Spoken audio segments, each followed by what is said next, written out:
Bonjour la famille, affaire Alexandra. Le colloque qui s'appelle Christopher a été interpellé à la frontière USA-Canada ce jour. Le général Camille Makosso parle très fort. Écoutez attentivement.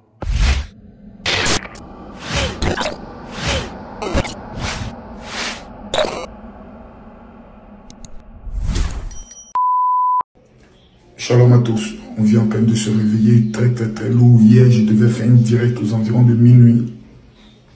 Mais je ne pouvais pas. Je devais beaucoup parler avec mes enfants. Parce que quand ces gens d'événements arrivent, il faut parler avec ses enfants concernant le dossier Alexandra. Hier, ma fille Kimi est tombée très malade par rapport à cette situation. Très malade. Ça l'a beaucoup même affecté. Voilà, vous savez tous que Kimi sera au Bénin le 7 par rapport à ça. Ça me dit tout ça, même quand ça arrive, même soit même tu regardes ton enfant qui doit voyager, même Dieu merci, elle va dans l'un des pays les plus accueillants et c'est le pays le plus éduqué. Voilà. La Guinée pour moi est le pays le plus accueillant, le plus tolérant, le plus amour. Mais quand on parle d'éducation, des personnes que vous ne verrez jamais dans des clashs et autres, c'est le Bénin. Le Bénin a une éducation incroyable et par la grâce de Dieu, le 7 décembre, Kimi sera au Bénin pour sa vente privée. Donc tous les Béninois, commencez à vous préparer pour l'arrivée de Kimi. J'apprends dans une vidéo que je vais essayer de mettre peut-être à la fin que Christopher, le colloque de Alexandra, a été arrêté au niveau de la frontière des États-Unis avec le Canada. Si cela est vrai, c'est que la police américaine est 100 000 fois plus compétente que la police du Canada. Et ça, je vais vous dire une chose. Si ce crime même avait lieu en France, depuis longtemps, on avait des résultats tangibles. Les téléphones allaient parler. Un juge d'instruction allait prendre cette affaire. Les personnes qui sont ses colocataires allaient être mis en garde à vue pour qu'on puisse au moins les entendre, qu'on puisse au moins avoir des informations. Mais ce que la police canadienne est en train de nous servir, c'est de la bouillabaisse. Hier, j'ai écouté un peu l'ambassadeur. C'est-à-dire, j'écoute l'ambassadeur et au fur et à mesure que je l'écoute, je m'énerve. Un ambassadeur, tu dis ton compatriote est mort. Toi, ce qui t'intéresse, c'est de porter d'abord ton costume smarto. Venir comme un Congolais, venir faire ce qu'on appelle la sapologie. C'est-à-dire, c'est pas possible. C'est-à-dire, j'ai regardé l'ambassadeur et je me dis, il n'y a pas quelqu'un qui ne l'a pas giflé cet ambassadeur-là en pleine réunion pour qu'il apprenne à respecter le Congolais. Toi, tu viens à une réunion, tu n'as même pas été capable de voir le corps. Tu viens, tu racontes n'importe quoi, tu viens parler de ton site internet. Toi qui devais taper sur la table. Toi qui devais m'enlever, monsieur le ministre de la Justice du Congo. Monsieur le ministre de la Justice du Congo. Moi, je pense qu'au Congo, si quelqu'un un jour doit être le futur président du Congo, après le président actuel, c'est le ministre de la Justice du Congo.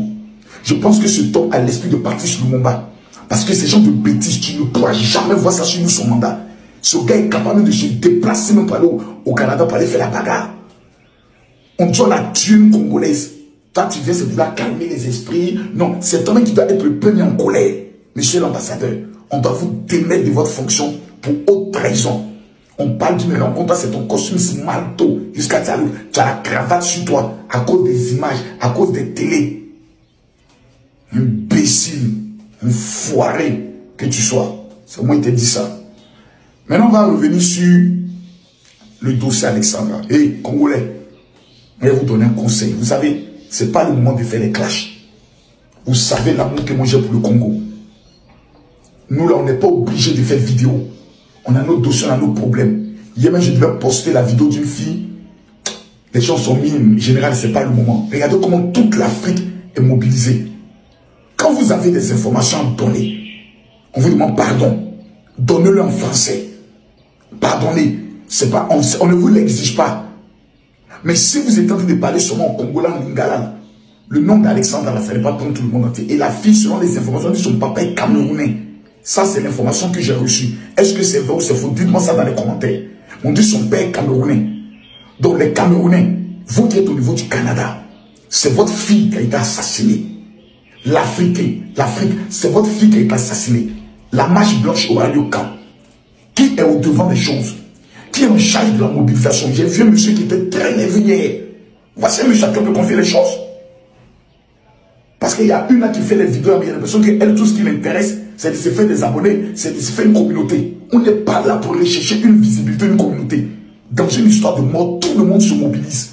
Et on ne s'amuse pas. On ne s'amuse pas. D'autres prient, d'autres jeûnent, d'autres se battent. Maintenant, autorité du Congo, la maman là, de Alexandra, elle prend l'avion quand pour arriver, quand pour qu'on puisse aller l'accueillir à l'aéroport du Canada. Ne laissez pas cette affaire. La marche blanche pour Alexandra aura lieu quand? Logiquement, elle doit avoir lieu aujourd'hui ou au plus grand temps demain.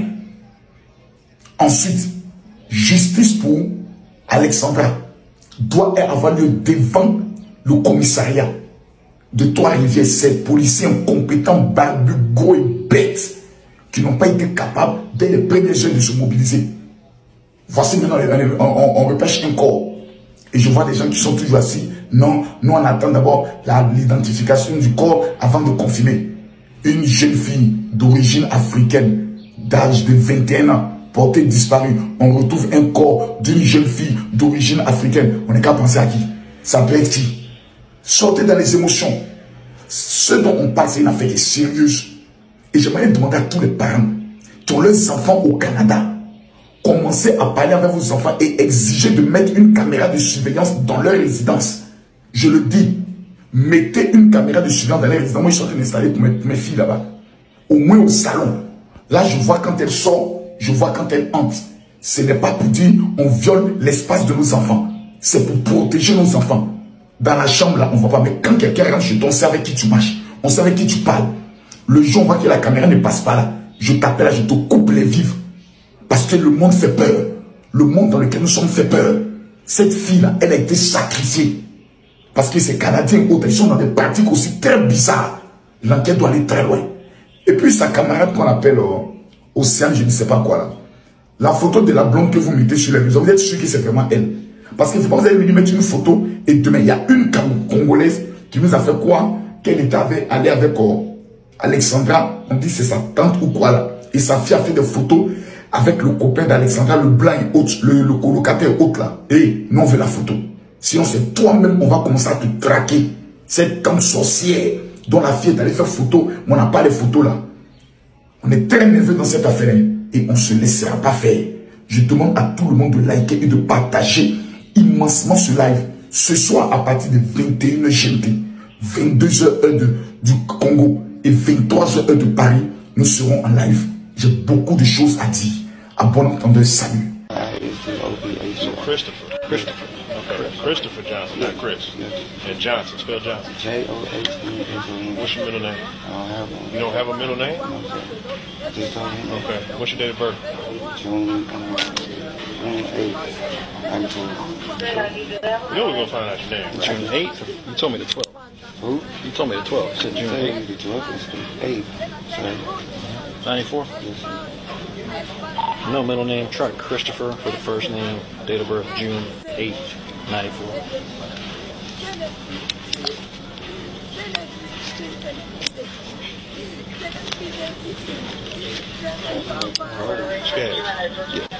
Les gars, il y a encore des rebondissements de l'affaire d'Alexandra. Je ne sais pas si vous avez vu tous cette vidéo. En fait, on avait déjà fini la cérémonie.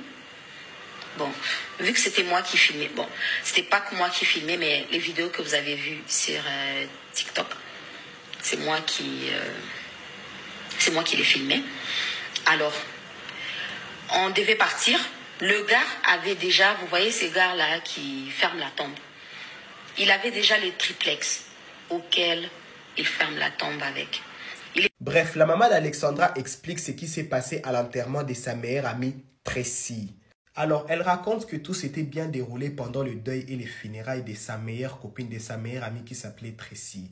Elles ont pleuré, elles ont fait des vidéos. C'était maintenant le moment d'aller enterrer Tracy. Donc, arrivé au cimetière et tout, son amie était déjà dans sa tombe où elle allait reposer les restants de sa vie. Donc les gens sont là en train de pleurer, en train de faire des vidéos. C'est maintenant le moment de couvrir la tombe. Donc les gars qui couvrent la tombe arrivent avec un triplex. C'est comme ça que la maman d'Alexandra dit non, non, non, non, non.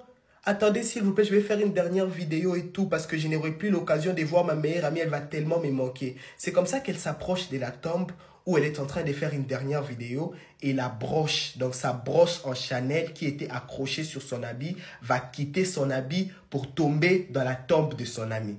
Je vous mets la vidéo. Voilà là, j'ai zoomé là où il y a la branche. J'espère que vous voyez. C'est vraiment la dernière minute pendant que le gars était déjà en train de fermer. Il avait déjà les triplex. J'ai juste voulu prendre vraiment la dernière minute. Vous voyez là, on fermait déjà. C'est comme ça que les gars qui étaient en train de fermer la tombe lui posent la question. Madame, que je puisse récupérer votre bijou? Non, non, non, non, non. Laissez le bijou. Tracy voulait partir avec ça. Tracy voulait partir avec quelque chose de moi. Elle voulait partir avec mon bijou. Elle voulait partir avec ma broche. C'est ainsi que les gars disent, ah madame, vous êtes sûre? Oh, je suis sûr à 100%. C'est ainsi que les gars vont tout simplement fermer la tombe. Mais la broche, elle reste dans la tombe avec Tracy qui était sa copine déjà décédée. Alors la plus grande question est, pensez-vous que c'est un message, un avertissement venant de son ami qu'elle allait perdre son bijou? Et qu'elle devait peut-être être concentrée dans la prière parce que lorsqu'on reçoit un avertissement, c'est pour nous éveiller, c'est pour nous mettre dans un état de prière. Et pensez-vous si elle avait récupéré sa broche, Alexandra serait peut-être pas morte parce que l'histoire s'est passée en 2022, 2 ans passés. Merci. Ce sera tout pour l'instant, la famille. N'hésitez pas à me donner vos avis dans les commentaires. Dites-moi ce que vous en pensez. Likez la vidéo. Abonnez-vous pour ne rien rater prochainement.